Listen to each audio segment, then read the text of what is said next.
Happy Friday, Boalia Desmond here. Thank you for tuning in. Today is Celebration Friday. So what did you achieve this week?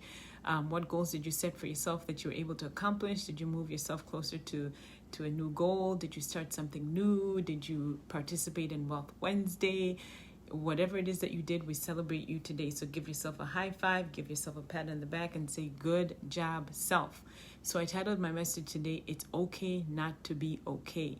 So we had recently we had somebody who spoke to our company virtually, and today I was able to listen to the message, and I thought it was such an important message about just how we are doing right now and things that we can do to take care of our mental health. So I wanted to share some of the things with you. So message, it's okay not to be okay. So here we are in a pandemic. It's been 9 months. I mean, 9 months is the length of a pregnancy, you guys. So it's been a long while. And maybe you started out strong and you were, thinking you got this, things weren't affecting you too bad. And now we're in December and you're starting to hit rock bottom. Or maybe you've already hit rock bottom and you're starting to feel lousy. You're starting to lose hope because you don't know when the end of this pandemic is gonna come. It's okay. You don't have to pretend like you're okay. You don't have to pretend as though you're doing just fine. It's okay to reach out to people, because I think we're in a place right now where nobody's going to judge. This is all new to each and every one of us. Nobody's been here before. Nobody knows how they're going to be next week versus this week. It's okay to admit that you need help.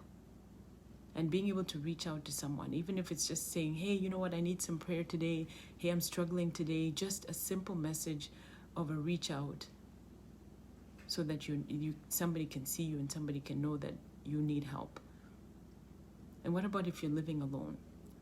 What can you do? If you live in a warm climate, just taking a chair outside to sit outside and just watching, whether it's watching the birds go by or watching somebody else go by, or even having just one friend over, that you can do the social distance thing, but having somebody in your presence will make a huge difference.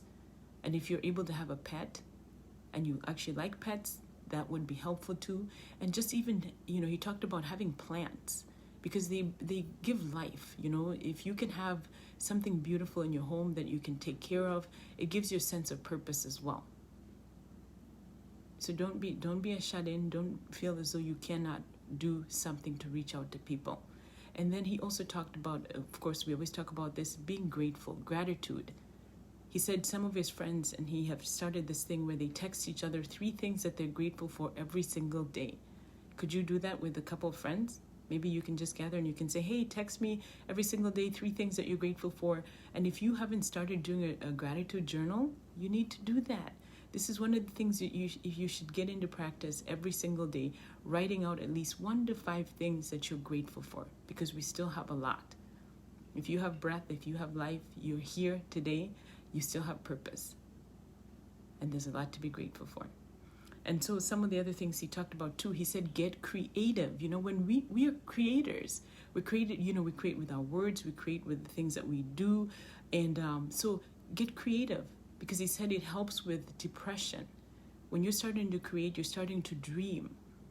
And dreams allow us to take ourselves from our reality to the things that we hope for, to the things that we look forward to. So there's a lot to look forward to in 2021.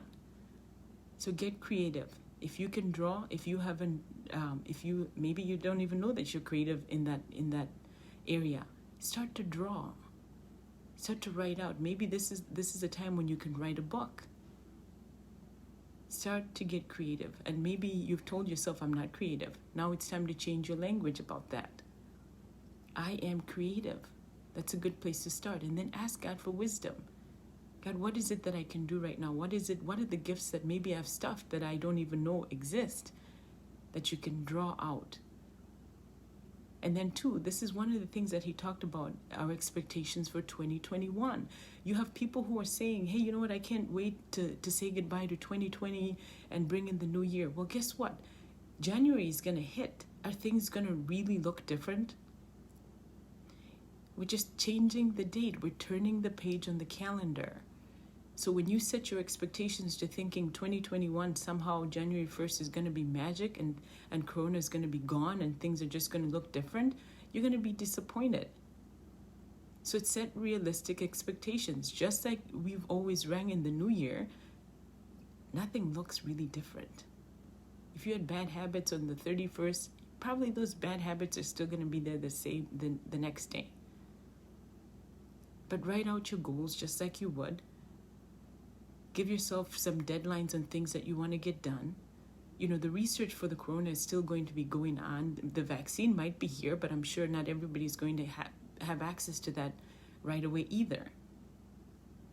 So set your expectations to the place where you're not disappointed because you're thinking 2021 on January 1st is going to be magically different.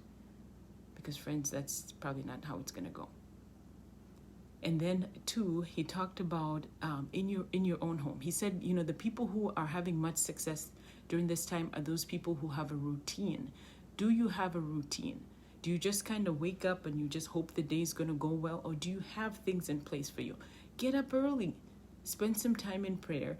Get a routine going and get ready for the day. Get some exercise in. Get your mind right. Work on your mind. Work on your physical body. Work on your spiritual side. And get ready for the day.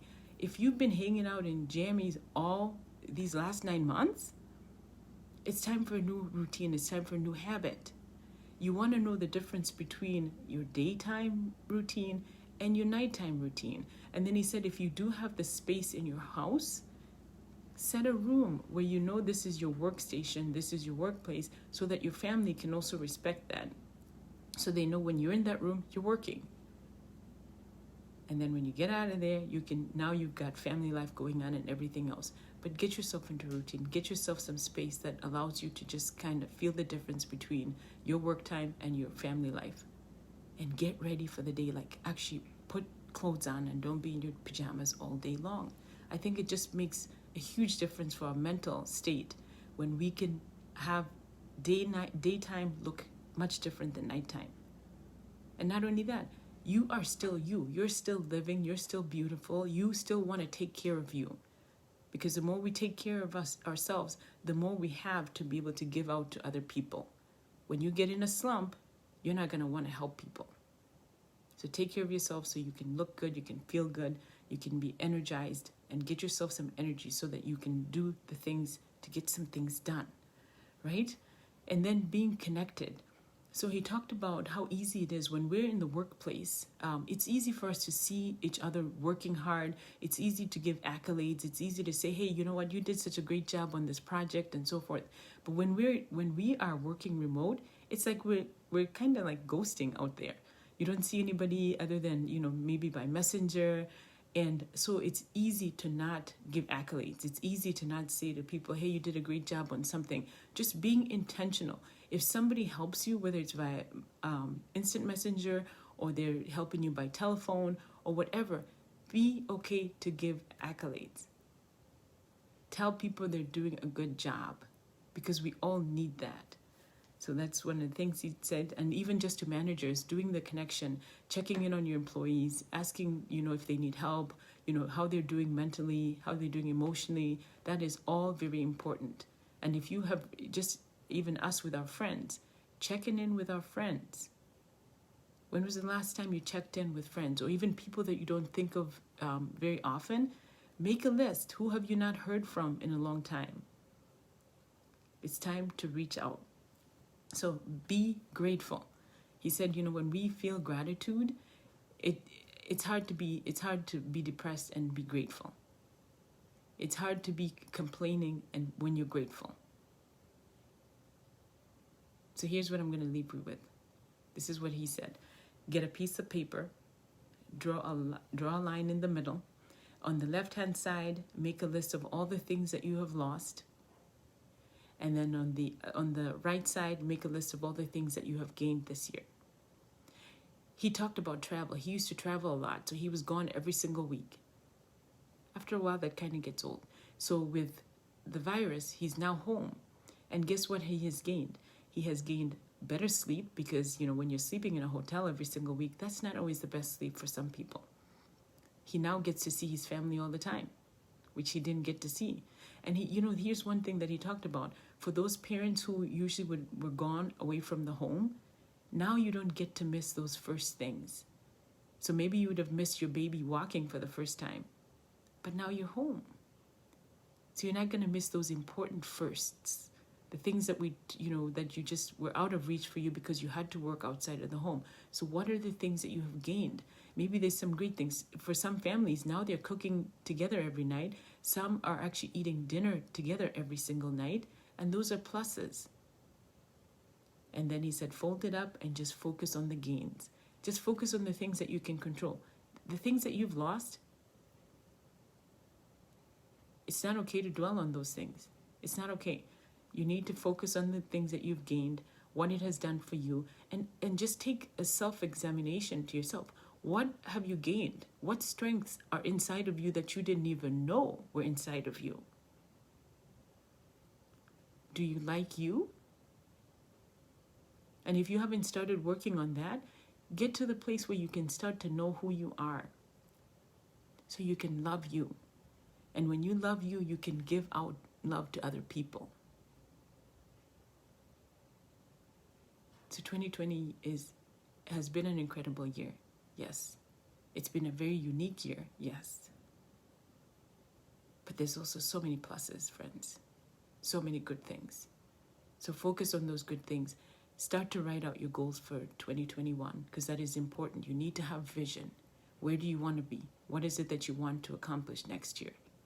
And start going for it. We still have a few days left in this year. Enjoy every single day. Be grateful. So I thank you for tuning in, and I will see you tomorrow.